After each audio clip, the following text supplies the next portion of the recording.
E Samuel dijo: reuni a todo Israel em Mispa, e orarei por vós outros ao Senhor. E se reuniram em Mispa, e sacaram água, e la derramaram delante do Senhor, e ajunaram aquele dia. Ponga atenção, por favor. E ajunaram aquele dia, e disseram agir: contra ele, Senhor, hemos pecado. E juzgou Samuel a los hijos de Israel em Mispa. Quando oyeron os filisteus, ou seja, os inimigos de Israel, quando oyeron os filisteus que os hijos de Israel estavam reunidos em Mispa, subiram os príncipes de los filisteus contra Israel. Ou seja, os principais, os mais fuertes, os mais poderosos, subiram em contra a Israel. Al oír esto, que passou com os hijos de Israel? Tuvieron temor de los filisteus. Agora mire para mim, por favor.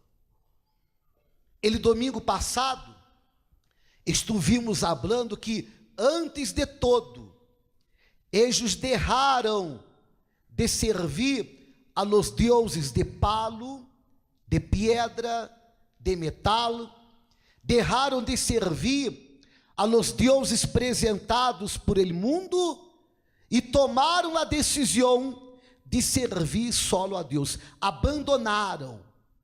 Eles abandonaram al engano. Abandonaram a idolatria. Disse a Bíblia que em seguida eles derramaram água delante do Senhor. Eles ajunaram e reconheceram o pecado. Tomaram a decisão de arrepender-se do pecado. Pero aún assim, delante de los inimigos, delante de los problemas, eles tiveram medo. Es esto o que ha passado. Há muitas pessoas que vêm à igreja, buscam a Deus, logram abandonar os deuses de palo, piedra, metal, logram abandonar tradições, costumbres religiosas. Há muitas pessoas que derramam água. Derramar água pode ser apresentar as ofrendas. Derramar água pode ser derramar lágrimas. Há pessoas que ajunam. Há pessoas que reconhecem seus erros. Pero aún assim, quando há um problema, pero estou falando de um problema de verdade, que é isto que vamos a tratar hoje. Quando há um problema de verdade, aún sendo todo isto, há pessoas que têm medo. Por quê? Porque há determinados casos, e quizás não seja ele sujo. Há determinados casos que derramar água, orar, ajunar, não é suficiente. Há determinados casos, a hora vai quedar mais claro, que para uno é vida ou muerte. Vida ou muerte. E no caso de Israel, para eles era vida ou muerte, porque eram na batalha, eram inimigos de mais de 40 anos. Todos ustedes já oyeron hablar de Sansón. Sansón foi el hombre mais fuerte de toda a Bíblia. Mais fuerte. Ele deu a vida, ele murió em las manos de los filisteus. Então, o tempo passou e os inimigos estavam a agir. E para Israel era vida ou muerte, como ha sido hasta los dias de hoje. Chegando em casa, se possível, busque Israel e nele mapa. Você vai ver que és um país muito pequeno, pero ao redor de Israel solo há inimigos. Estou falando agora em los dias de hoje. E não solo ao redor de Israel, quase todo o mundo em contra a Israel. Pero aún assim, Israel ha prevalecido. Então, eles abandonaram a idolatria, eles derramaram água, é o que diz a Bíblia, derramaram água, oraram, ajunaram, e acá está escrito, e ajunaram aquele dia, estiveram em ajuno, pero aún delante de los inimigos, todo esto não foi suficiente, porque eles tiveram medo, tiveram temor. Então dijeron los hijos de Israel a Samuel: não cesses de clamar por nós outros ao Senhor nuestro Deus, para que nos guarde de la mano de los filisteus. Não cesse de clamar, de orar. Pero disse a Bíblia que Samuel tomou um cordeiro de leite e lo sacrificou inteiro em holocausto ao Senhor. E clamou Samuel ao Senhor por quem? Por Israel. E ele, Senhor, lhe oyou. Ou seja, ele clamou, que foi isso depois dele sacrifício. Ele sacrificou, ele clamou e Deus oyou. Ponga atenção agora. E aconteceu que mientras Samuel sacrificava o holocausto, os inimigos, os filisteus, chegaram para pelear com os hijos de Israel. Mas ele, Senhor, tronou aquele dia com grande estruendo sobre os filisteus, e los atemorizou, e foram vencidos delante de Israel. E salindo los hijos de Israel de Mispa, seguiram a los filisteus, herindo-los hasta abajo de Betecar. Então, veja a diferença dele versículo 7. El versículo 7 habla que los hijos de Israel tiveram medo. E veja a diferença com ele versículo 11, aonde os hijos de Israel começaram a perseguir a los filisteus. Ou seja, e nele versículo 7, eles tinham medo. E nele versículo 11, eles tiveram força. Eles tiveram disposição. E por que eles tiveram disposição? Porque lo presentado delante de Deus não foi a água, não foi só um ajuno, uma oração. Eles apresentaram ele sacrifício.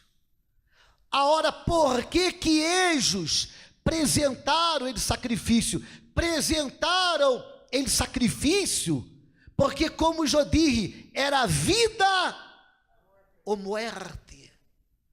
viernes, usted que vino viernes. Aquela senhora disse assim, Joiba a morir. El médico dijo para ella, Joiba a morir. Então, para ella era vida ou muerte. Ella creyó no altar. O sacrifício nunca será hecho por uma persona que necessita de uma coisa pequena. O sacrifício nunca será hecho por uma pessoa que necessita de uma coisa sencilla.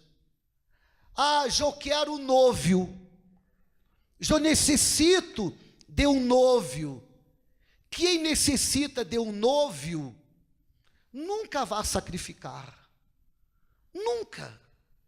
Quem necessita, o bispo, eu necessito de um trabalho. Quem necessita de um trabalho nunca vai sacrificar. O bispo, eu necessito de uma resposta. Resposta de quê? É uma coisa sencilla. Quem necessita de uma coisa sencilla nunca vai sacrificar. Porque o sacrifício, como ensina aqui a palavra, é para aqueles que se encontram em uma situação onde é vida ou muerte. É para aqueles que se encontram afligidos. É para aqueles que se encontram desesperados. Então, há propósitos em la igreja, há campanhas em la igreja que quizás não seja para você, não seja para você hoje, quizás seja para você amanhã, quando você se encontre em uma situação onde é vida ou muerte. Você vê a nação de Israel como és uma nação pequena, fisicamente hablando, um país pequeno, pero como és uma nação forte, uma nação poderosa. ¿Por quê? Porque Israel, sempre antes da batalha, eles apresentavam o sacrifício. Quem conhece um pouco da palavra de Deus, sabe que Israel, antes das batalhas, apresentava o sacrifício. Por que eles apresentavam? Porque para eles era vida ou era muerte. Eles apresentavam algo grande, algo importante, a câmbio de algo maior, de algo mais grande. Então, esta campanha que estamos vivendo, a campanha dele nunca mais, não és para todos, não és para você que se encontra em uma situação onde você disse, o bispo, eu já hice de todo, eu já hice de todo, e eu já hice de todo, não só afuera, eu já estive com os abogados, afuera, eu já estive com os médicos, afuera, eu já estive com aqueles que tinham condições de ajudar-me, e eles não hicieron nada, pero eu já hice de todo, não só lá fora, eu já hice de todo adentro também, eu já abandonei a los deuses de palo, pedra e metal, eu já tomei a decisão de arrepentir-me de los pecados, eu he ayunado, orado, incluso eu já derramei lágrimas, pero los problemas, ou el problema que se encontra delante de mis ojos, é o mesmo que passou com Israel, porque disse a Bíblia que los príncipes de los filisteus, los mais grandes, los mais importantes, los piores, se levantaram contra Israel, e é o que ha sucedido comigo. El médico dijo que vou a morir, meu marido dijo que já não há salida, Mi marido não dijo que vá sair de casa, não, mi marido já se encontra com outra família. Eu estou em uma situação aonde esta deuda, pagar esta deuda, é algo impossível. Eu estou vivendo na situação que para mim é vida ou é muerte. Então, se este é o caso, é você que tem condições de sacrificar, porque nadie vai sacrificar se a necessidade que há é uma coisa pequena, é uma coisa insignificante. Qual é o valor do sacrifício? O valor do sacrifício é o valor da necessidade. E quando uno logra compreender esta palavra e manifesta a fé no altar, é isto o que sucede. Aconteceu que mientras Samuel sacrificava o holocausto, os inimigos chegaram, os filisteus, para pelear com os filhos de Israel, mas ele, Senhor, tronou aquele dia com grande estruendo sobre os filisteus, e os atemorizou, e foram vencidos delante de Israel. Deus não tronou com a oração, Deus não tronou quando eles derramaram lágrimas, Deus não tronou quando eles ajunaram, pero quando eles sacrificaram, Deus tronou, porque o sacrifício hace uno quedar-se em uma dependência de Deus.